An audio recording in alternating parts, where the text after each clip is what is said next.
bonsoir, tout dépendra de laquelle vous regarderez cette vidéo.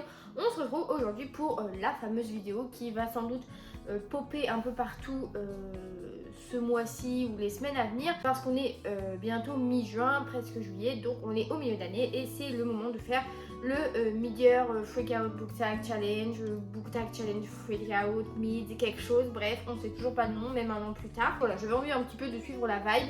Il faut savoir que là on a zéro dégaine, vraiment parce qu'il fait 30 degrés dehors.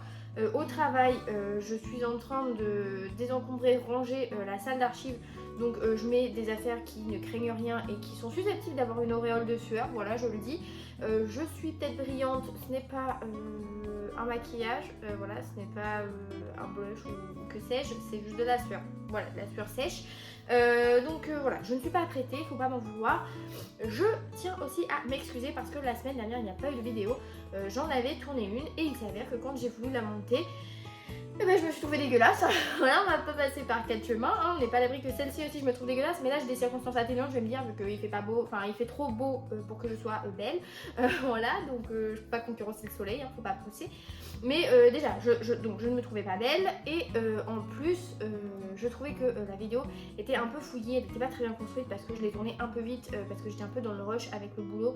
Et donc je me dis merde, il faut que je tourne une vidéo, ça s'est un petit peu fait sur le tas, c'était un petit peu improvisé et le rendu était un peu trop improvisé à mes yeux, donc j'ai préféré ne pas poster de vidéo. Donc désolée de ne pas avoir posté et d'avoir prévenu un petit peu tard. Mais on revient en force aujourd'hui parce que nous allons répondre à des questions croustillantes sur mes lectures de début d'année. Alors, pour l'instant, comment se passe mon année de lecture? Plutôt très bien. Voilà, on va pas se mentir, j'avais mis un challenge Goodreads à 100 livres. Pourquoi? Parce que quand j'ai dévoilé ceci, on m'a dit ah tu mets que 100 livres, l'année dernière t'as 262 et tout, dans un livre, tu peux voir plus. Oui, certes, mais j'ai fini, enfin j'ai commencé l'année 2025, j'ai fini 2024, j'ai commencé 2025 sans pile à lire. Donc je me dis 100, c'est pas mal, sachant pas quel budget je pourrais mettre dans les livres, etc. Je me dis, bah, sachant que j'ai plus de palle, ça se trouve, je vais dire 10 livres par mois ou 25, on ne sait pas. Donc voilà, j'ai mis 100 parce que je me dis c'est symbolique. C'est-à-dire qu'à l'heure où je tourne, j'ai lu 179 livres, voilà. Juin est pour l'instant le pire démarrage de mois de lecture de l'année, hein, parce que on était le 2 juin, j'avais déjà eu 4-5 abandons. Mes 8 premières lectures n'étaient pas fameuses. Donc un peu compliqué sur juin, mais depuis le début de l'année, voilà, j'ai eu 179 livres, sachant qu'il n'y a quasiment pas de BD manga. Il n'y en a peut-être même pas du tout, il y a une bande dessinée, c'est tout.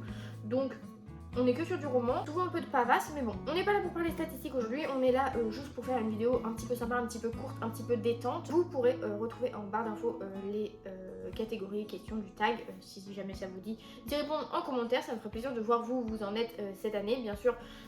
Tout statistique est bon, hein, il n'y a pas de pression ici, c'est parce que moi j'en ai lu 180 et vous 10 que c'est pas légitime. Moi tout m'intéresse, surtout vu les questions. Donc la première question c'est ma meilleure lecture de l'année. Donc c'est vrai que c'est difficile de faire des choix et de construire une vidéo quand on a lu 179 livres en même pas 6 mois complets. J'ai forcément eu plusieurs coups de cœur, j'ai forcément eu plusieurs déceptions, j'ai forcément beaucoup de livres qui m'ont plu et d'autres moins, etc. Donc pour ma meilleure lecture, j'ai décidé de prendre vraiment un livre qui m'a fait passer vraiment un très bon moment, où j'ai trouvé que l'histoire était crédible, où j'ai ri, où j'ai apprécié les personnages, j'ai apprécié la plume, où vraiment globalement c'était un coup de cœur global. C'est pas comme sur certains livres où je vais avoir un coup de cœur notamment parce que c'est des personnages qui vont s'être démarqués ou parce que l'intrigue m'a laissé sur les fesses. Là c'est vraiment un coup de cœur global sur tous les points, tous les critères que je peux avoir, et c'est le Joël Dicker, La très catastrophique visite du zoo. Donc c'est un livre court que j'avais lu pendant un vlog en plus, donc vous avez vu le coup de cœur en direct, où là on rencontrait Joséphine, il me semble que c'était son prénom, qui a fait une visite au zoo avec sa classe et il s'est passé quelque chose. Et en fait l'histoire débute où elle est à table avec ses parents lui demandent de raconter ce qui s'est passé, et l'enfant va, qui est notre narratrice, hein, c'est un point de vue à la première personne, va leur dire bah en fait la visite du zoo ça vient d'un autre élément catastrophique qui vient d'un autre élément catastrophique qui vient d'un autre, etc., etc. Et du coup on va remonter le fil de tous les éléments catastrophiques pour arriver à la finalité qu'on veut. On comprend vite de fil en aiguillette où on veut aller, mais ce que j'ai apprécié c'est que c'est un livre court mais pertinent parce que voilà, notre personnage est une enfant de 6-7 ans qui a je pense un trouble, peut-être pas TDAH, HPI, je sais plus ce qu'on peut dire ou pas dire, mais en gros elle est dans une école spécialisée et les autres personnes qui l'entourent ce sont ses camarades qui eux aussi ont des troubles ou des handicaps ou que sais-je, et des particularités on va dire. Et voilà, j'ai trouvé ça vraiment très sympa, j'ai trouvé que c'était hilarant, vraiment j'ai rarement autant eu des fous rires, des éclats de rire pour un roman. Je trouvais que la plume était très légère, on est dans la tête d'une enfant, mais j'ai trouvé que Joanne Dicker savait vraiment se mettre à sa place, avoir des réflexions qu'un enfant qui entend certaines remarques aurait en réponse. Donc c'est vraiment un livre tout public qu'on peut lire jeune, moins jeune, qu'on peut lire à son enfant, qu'on peut offrir. Enfin, c'est vraiment pour moi un livre assez universel. C'est donc pour l'instant ma meilleure lecture de l'année 2025. Alors pour la meilleure suite que j'ai lue en 2024, alors c'est un peu compliqué parce que pour l'instant je n'ai pas encore lu trop. Enfin le mois dernier j'ai lu plein de suites de Cozy Mystery, mais bon, est-ce que ça compte ou pas, on ne sait pas. Mais du coup la meilleure suite que j'ai lue, alors je sais pas si on peut le considérer comme suite parce que pour moi ça peut être un peu un préquel, c'est Saga et Sable d'Os, donc l'autre roman dans l'univers de Légendes Délatées, donc qui pour moi se passe avant Légendes Délatées, donc il peut se lire avant, indépendamment, après, comme vous voulez. J'ai adoré, c'était encore ce côté cozy fantasy, mais un petit peu plus travaillé avec ce qui pouvait me manquer dans Légendes Délatées. Là je l'ai vraiment eu, c'était une vibe très agréable, c'était très doux, il y avait des livres, il y avait des personnages attachants, il y avait quand même une intrigue et tout. Donc j'ai vraiment beaucoup aimé voilà, cette suite. Après, évidemment j'ai lu d'autres suites, mais c'est souvent du tome compagnon. Par exemple en roman, si je prends Mad Majesty, j'ai préféré le 2 au premier, mais c'est un tome compagnon. Donc là j'ai vraiment pris une suite qui remet au centre notre personnage principal de l'autre, même si c'est préquel ou quoi, enfin vous avez compris hein. Il fait chaud, d'accord, il faut m'excuser, on s'emballe un peu. Alors une sortie de 2024 qui me tente, que je vois partout, je n'ai pas encore passé le cap parce qu'en fait quand les 2 fois où j'étais à la librairie il n'y était pas, les libraires ne font pas bien leur travail, je rigole, mais c'est la petite boutique au sortilège, c'est chez Brajlon je crois, que je vois passer partout, et je le vois passer partout avec que des avis positifs, donc moi il m'en faut pas plus, en plus le livre est trop beau, ça a l'air trop mignon, ça a l'air tout cosy, donc écoutez, ma foi, c'est la sortie qui est sortie et qui me tente le plus en ce moment et qu'il faudrait que je passe le cap, mais voilà. J'attends. Je sais pas pourquoi, je sais pas ce que j'attends, hein, parce que vraiment, je suis pas le genre de personne qui dit ah s'il y a trop d'avis positifs, ça me refroidit. Sur ce genre de livre, pas du tout. Après, sur une romance ou une romantique ou quoi, un peu plus frileux, mais pas sur ce genre. Donc bon, écoutez, c'est juste que les timings, on s'est pas croisés encore avec le livre. Alors, une sortie que j'attends avec impatience. Alors, vous le savez, je suis pas très friande de. Enfin, je suis pas énormément les sorties. Enfin si, plus cette année parce que par rapport au travail et à ce que je fais à côté machin, donc je regarde un peu plus, mais c'est vrai que j'ai pas là à l'avenir, en fait je regarde à la semaine les sorties qu'il y a, donc c'est vrai que là si je regarde en ce moment, je dirais que actuellement la sortie qui me tenterait le plus à venir, je trouve elle est sortie cette semaine quand vous voyez cette vidéo, je ne sais pas. C'est une dystopie, je crois que c'est chez Nathan, c'est You're Not So Pretty ou un truc avec une... Il est rose avec une bouche et ça c'est une dystopie un petit peu avec des standards de beauté et tout, et je pense que ça a l'air un petit peu dark quand même, il doit y avoir quand même un petit côté public averti, donc je suis très curieuse de découvrir ce livre. Donc voilà, je dirais que si je dois parler d'une sortie que j'attends un peu plus, parce que dire Onyx Storm ce serait un peu menti. Si la Terre entière l'attend, moi pas forcément hein, parce que les deux oiseaux mièvres là... commence à en avoir notre claque, heureusement il y a des dragons.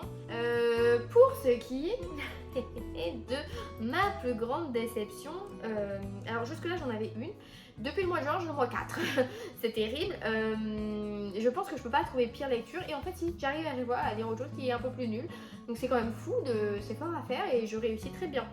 À mon grand désarroi, mais je dirais qu'à l'heure actuelle ma plus grosse déception c'est je suis fan de Sheena Patel, dont je vous ai parlé le mois dernier dans le bilan, donc je vous remercie d'un petit i, ce dont je vais parler, et au début de la vidéo je vous aurais sans doute mis mon milieu de l'année dernière, mais je suis fan, j'ai trouvé ça sans queue ni tête, j'ai trouvé ça pas pertinent du tout, on sait pas où ça veut aller, ça décrédibilise les personnages, il n'y a pas d'intrigue, il n'y a pas de fondement, donc écoutez, économisez vos sous, passez votre chemin, et @Gallimard,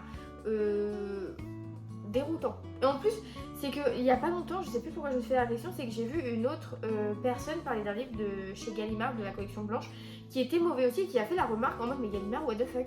Donc écoutez, je ne suis pas trop aigri, je suis juste ce qu'il faut, voilà. Mais la déception pour l'instant de 2025 la plus forte, c'est je suis fan. Alors, ma plus grosse surprise de l'année, et j'en suis encore actuellement surprise, c'est, vous le savez, j'ai fait le challenge Il était une fois, plusieurs fois, une dernière fois, machin, qui est organisé sur Bookstagram par Marina et Marie-Élise. Et voilà, on a un plateau et on a des catégories, et il s'avère qu'il y avait un moment où il fallait faire une lecture commune sur un livre avec la plupart de l'équipe pour récolter un grand nombre de points. Et la lecture commune qui avait été choisie, c'était Les Ombres de nos âmes, le tome 1. Et je vous avoue que je le voyais un petit peu passer partout et tout le monde était en mode waouh, trop bien, ou alors pas du tout, ou alors je ne sais pas. Et je vous avoue qu'en voyant le livre, en lisant le résumé, c'est pas un ouvrage vers lequel je me serais tournée habituellement. Et pourtant, une fois dedans, il s'avère que je n'ai pas pu le lâcher. Vraiment, j'étais à fond dedans, j'ai trouvé ça extrêmement sympa. Tant dans la plume que dans l'intrigue, que les personnages. Alors, notre personnage principal est un peu calmement parfois, mais bon, ça peut se justifier, ça peut se comprendre. J'ai trouvé que dans ce premier tome, la romance n'est que survolée et que du coup, ça permet de bien s'ancrer dans l'univers, dans le monde qu'on nous propose, et surtout l'intrigue que j'ai trouvé vraiment sympa. Il y a pas mal de rebondissements auxquels on s'attend ou on ne s'attend pas, mais qui arrivent de manière à ce qu'on soit un petit peu sur les fesses. Non, j'ai vraiment trouvé ça très sympa. Et puis le côté expérience de lecture commune a appuyé cet aspect de meilleure surprise, parce que je fais très peu de lecture commune, parce que le problème c'est que moi quand je fais une lecture commune, s'il n'y a pas un découpage précis, je vais lire un chapitre, il faut en lire 3, je vais en lire 12. Donc j'en fais peu. Mais là, en fait, comme on était sur le Discord et tout, et on partageait chacun nos hypothèses, et après on revenait, du coup on était en mode choqué tout le monde. C'est vraiment très sympa, donc voilà, c'est ma meilleure surprise pour l'instant en lecture de l'année. Ensuite, ma ou mon nouvel auteur, auteurice, auteur avec un E, autrice comme vous voulez, préféré. Alors là j'hésitais entre deux. Je pense que c'est quand même, j'ai commencé cette année la saga de Cozy Mystery Bretzel et Bursted, donc qui est une série Frenchy et qui est écrite à 4 mains par un couple, je crois, monsieur et madame Lemoel, je ne sais plus, je vous mettrai la photo, mais j'ai pas leur prénom exact, je crois qu'il y a Jean-Luc, je sais pas du tout.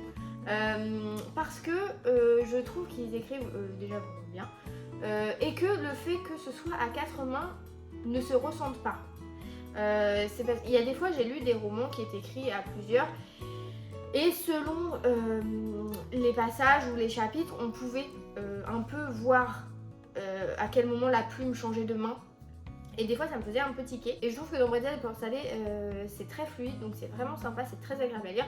Donc voilà, un petit clin d'œil à la française. Alors, la 8e catégorie question, c'est mon nouveau personnage favori. Alors j'en ai croisé un. Alors on a croisé du monde depuis début 2025. Heureusement les physionomistes, on se rappelle de tous. Evan Zendelos, ce n'est pas toi. Mais on se rappelle beaucoup trop de toi malheureusement. Mais j'ai mis comme personnage préféré. Alors j'ai mis Ryan de The Right Move, donc qui est la suite de My Hype. Voilà, donc c'était pas Evan Zendelos, mais c'est quand même dans cette série. Donc vous voyez quand même, on a démonté l'autre bouquin, mais par contre ici là on a adoré. Parce que j'ai trouvé qu'il était très équilibré, tant dans le green flag que genre le mignon et tout, et le sexy et tout, genre vraiment c'était vraiment le condensé du beau boyfriend potentiel. Donc voilà, je rejoins un petit peu la team Ryan, j'ai été séduite. Après voilà, il y a d'autres personnages que j'ai bien appréciés. Mais pour le clin d'œil, je trouve chouette de prendre un garçon de romance, parce que j'en ai quand même lu pas mal en ce début d'année. Franchement, je sors de mes sentiers battus, hein, parce que moi qui n'étais pas forcément fan de romance, maintenant je prends plaisir à en découvrir et à faire des stories Insta. Il est vrai. Un livre qui m'a fait pleurer, on ne pleure pas ici. Vraiment, on ne pleure pas. Rappelez-vous, l'année dernière, on a lu Betty, il ne nous a pas dégausé une larme.